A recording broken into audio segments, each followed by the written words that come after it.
जय श्री कृष्ण, राधे राधे, जय जगन्नाथ, राम राम। एक बार फिर से स्वागत है आपका आपके अपने channel catch all colours with Aarti पे। जैसे कि आप सबको कल मैंने बताया था कि कार्तिक मास लग चुका है। कार्तिक मास बहुत ही पावन महीना है। इस महीने में स्नान दान का बहुत महत्व है। और कल हमने सुनी थी कार्तिक मास कथा का अध्याय 1। आज चलिए सुनाती हूँ मैं आपको कार्तिक मास कथा का अध्याय 2। तो आगे की कथा ये है कि भगवान श्री कृष्ण बोले कि हे प्रिय, जब गुणवती को राक्षस द्वारा अपने पति व पिता के मारे जाने का समाचार मिला तो वो विलाप करने लगी। हाँ नाथ, हाँ पिता, मुझको त्याग कर तुम कहाँ चले गए? मैं अकेली स्त्री अब तुम्हारे बिना क्या करूं? अब मेरे भोजन वस्त्र आदि की व्यवस्था कौन करेगा? मैं घर में प्रेम पूर्वक मेरा पालन पोषण कौन करेगा? मैं तो कुछ कर भी नहीं सकती। मुझ विधवा की अब रक्षा कौन करेगा? मैं कहाँ जाऊं? मेरे पास तो अब कोई ठिकाना भी नहीं रहा। इस प्रकार बार बार विलाप करते हुए गुणवती चक्कर खाकर धरती पर गिर गई और बेहोश हो गई। बहुत देर बाद जब उसे होश आया तो वो पहले की ही भांति करुण विलाप करते हुए शोक सागर में डूब गई। समय के पश्चात जब वह संभली तो उसे ध्यान आया कि पिता और पति की मृत्यु के बाद मुझे उनकी क्रिया करनी चाहिए जिससे उनकी गति हो सके। इसीलिए उसने अपने घर का सारा सामान बेच दिया और उससे जो धन प्राप्त हुआ उससे उसने अपने पिता व पति का श्राद्ध आदि कर्म कर दिया। तत्पश्चात वह उसी नगर में रहते हुए 8 पहर भगवान विष्णु की भक्ति में लग गई। उसे मृत्यु पर्यंत तक नियम पूर्वक सभी एकादशियों का व्रत और कार्तिक महीने में उपवास का व्रत किया। हे प्रिय, एकादशी और कार्तिक व्रत दोनों ही मुझे बहुत प्रिय हैं। इनसे मुक्ति, भुक्ति, पुत्र तथा संपत्ति की प्राप्ति होती है।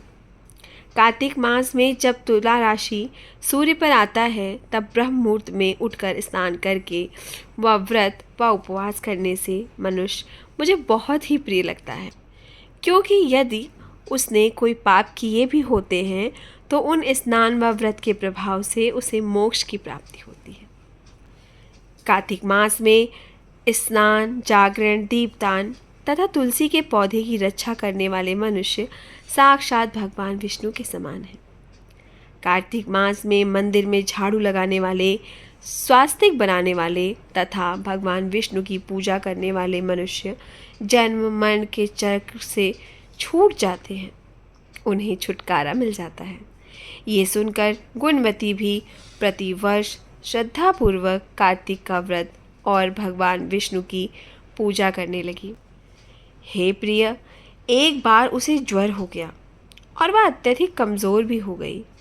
फिर भी वह किसी प्रकार गंगा स्नान के लिए गई। गंगा तो पहुंच गई, परंतु शीत के कारण बुरी तरह से कांप रही थी। इस कारण वो शिथिल हो गई। तब मेरे यानी भगवान विष्णु के दूत उसे मेरे निज धाम ले आए। उसके बाद ब्रह्मा आदि देवताओं की प्रार्थना पे जब मैंने कृष्ण अवतार लिया तो मेरे गण भी मेरे साथ इस धरती पर आए, जो इस समय यदुवंशी हैं। तुम्हारे पिता पूर्व जन्म में देव शर्मा थे तो इस समय सत्राजित हैं। पूर्व जन्म में चंद्र शर्मा जो तुम्हारा पति था वो डाकू है। और हे देवी, तू ही वो गुणवती है। कार्तिक व्रत के प्रभाव के कारण ही तुम मेरी अर्धांगिनी हुई। पूर्व जन्म में तुमने मेरे मंदिर के द्वार पर तुलसी का पौधा रोपा था। इस समय वो तेरे महलों के आंगन में कल्प वृक्ष के समान विद्यमान है। उस जन्म में जो तुमने दीप दान किए थे उसी के कारण तुम्हारी देह इतनी सुंदर है और तुम्हारे घर में साक्षात लक्ष्मी का वास है। चूँकि तुमने पूर्व जन्म में अपने सभी व्रतों का फल पति स्वरूप विष्णु को अर्पित किया था, उसी के प्रभाव से इस जन्म में तुम मेरी पत्नी प्रिया हुई हो। पूर्व जन्म में तुमने नियम पूर्वक जो कार्तिक मास का व्रत किया था उसी के कारण मेरा और तुम्हारा कभी वियोग नहीं होगा। इस प्रकार कार्तिक मास में व्रत आदि करने वाले मनुष्य मुझे तुम्हारे समान ही प्रिय हैं। दूसरे जप, तप, ज्ञान, यज्ञ, दान आदि करने से प्राप्त फल कार्तिक मास में किए गए व्रत के फल से थोड़ा ज़्यादा होता है। अर्थात कार्तिक मास के व्रतों का 16वां भाग भी नहीं होता।